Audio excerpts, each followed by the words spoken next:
You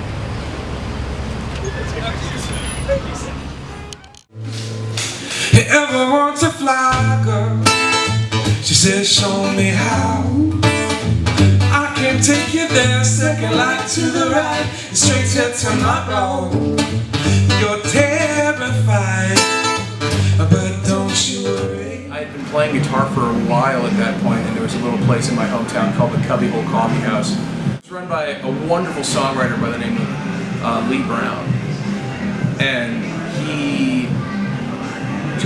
I loved his writing, and I would go there and listen to him, and I learned his songs, and I just started playing in his open mic, and it became sort of like, I actually credit the Cubbyhole with being the place where I learned how to play. It was just this constant outlet that I had once a week where I would just look forward to Tuesdays every single week, and I would just go there and drink my coffee at 6 p.m., stay up till 1 a.m., and just get on stage and just beat the crap out of my poor guitar and beat the crap out of everyone's ears with my terrible voice at the time.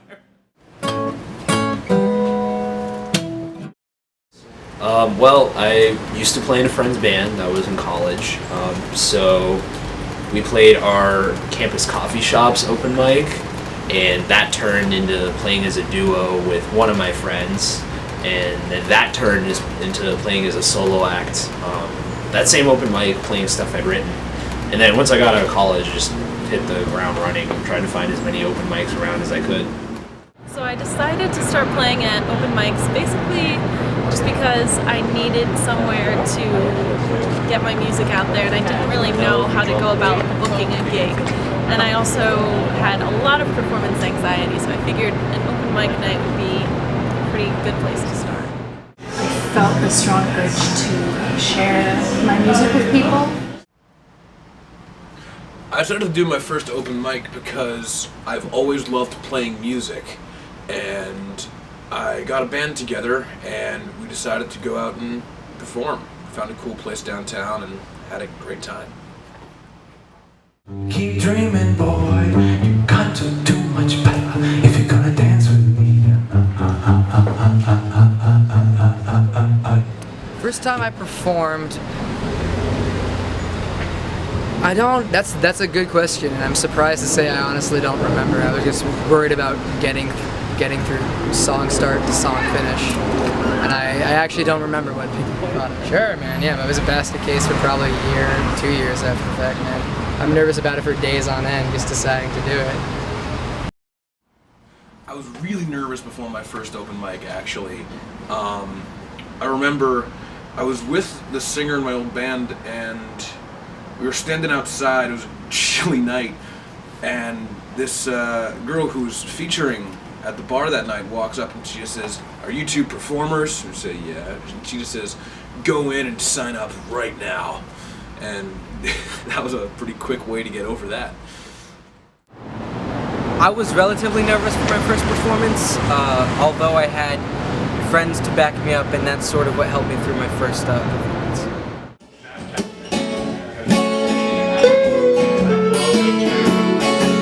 It depends on what you want to get out of the experience. I know that I like to have people actually be able to listen to me, so the first open mics that I went to were I avoided bars, and I think if you want to do like a quiet open mic, look for open mics that take place in art centers or community centers, quieter spaces. Unless maybe you're so nervous that you actually want people talking over you, in which case go to a bar open mic. That'll definitely happen. Do it, man. It's easy. Get your guitar, go to Google open mics in Boston or whatever town you live in. Just go all the time. Don't stop. There's 7 days a week, and you'll probably find 7 open mics to go to.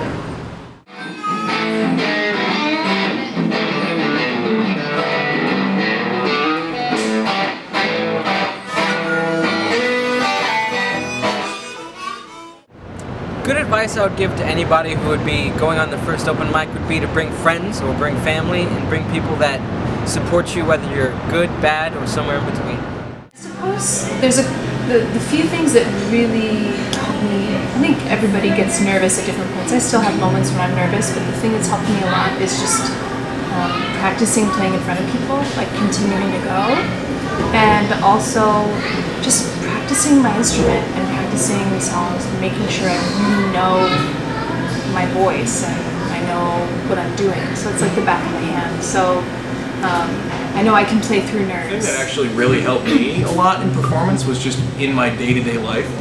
I actually practiced looking people in the eye when I talk to them.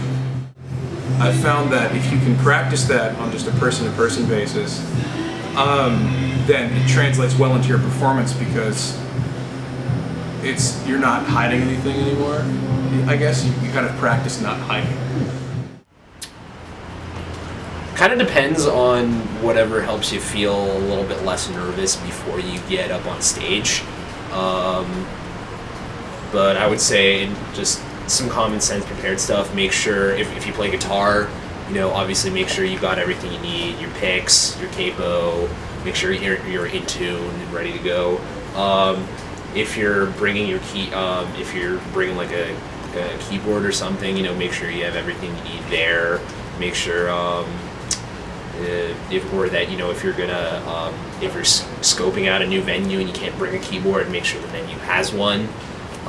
So stuff like that. Basically anything that ensures you'll have all your instruments and your equipment whenever you're ready to go.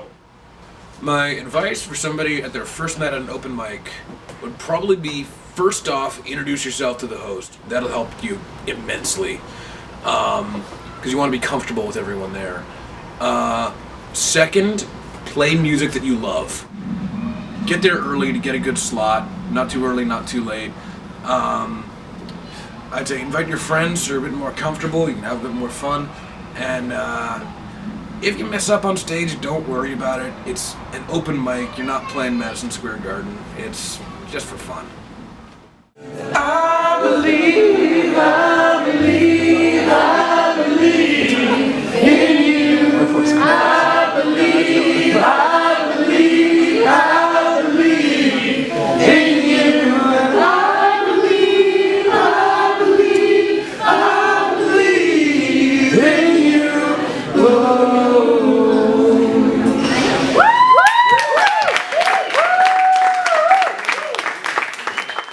The audience's reaction and your ability to command the audience is something you can really learn at an open mic. I think for the most part, it's very positive. You're not going to get a lot of hecklers if you're just playing music. I mean, you're probably going to have fun if you enjoy playing music and enjoy kind of getting people moving. When I see someone stand up and they just say, "This is my name, this is the song I'm playing," and they play with confidence and self-assurance, that feels good to watch. Do go to as many open mics as you can and find the atmosphere that's right for you. You may not find your crowd right away, but keep going back and you're bound to make friends and connections. It's a really friendly scene, especially in Boston, and there are a lot of different styles of music, so don't be afraid. Some people walk in with a very large confidence to them, or very bright confidence to them, and that doesn't mean they're necessarily going to be good or not. I mean, it's an open mic, so I don't think ready is ever the term I would use to describe anybody. I mean, I guess it all depends on the person, but I don't know, I guess wait to see what they do on stage, whether it be comedy, poetry, or music, then I'll see where they're at, I guess. But, that's what's wonderful about it, is that constant process of getting better and getting better. So it's this nice little workshop setting that whether you're ready or you're not, you're gonna learn you're gonna learn how to not be ready too, that's the wrong way of putting it. You're gonna learn by whatever. You know what I mean, camera, right? You get people out there. You got what I'm saying. Cool. Having an open mic available to me was a really vital part of my musicianship coming together, especially at a younger age. Having that outlet, having people who will listen, and giving yourself some sort of a challenge to keep performing and getting over the butterflies in your stomach. Yeah. Oh, you met me in an open mic. Or you first encountered me. I did. I didn't And then we talk got to you. married. That's true. My rock symbol, which is like this, and a lot of people joined that, so I thought that was pretty fun. Yeah, you should develop your own rock symbol.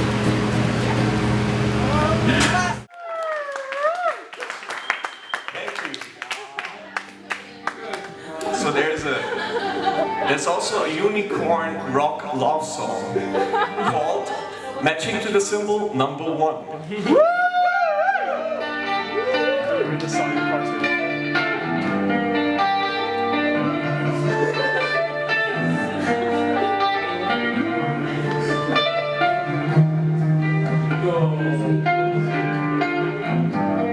Wouldn't you mind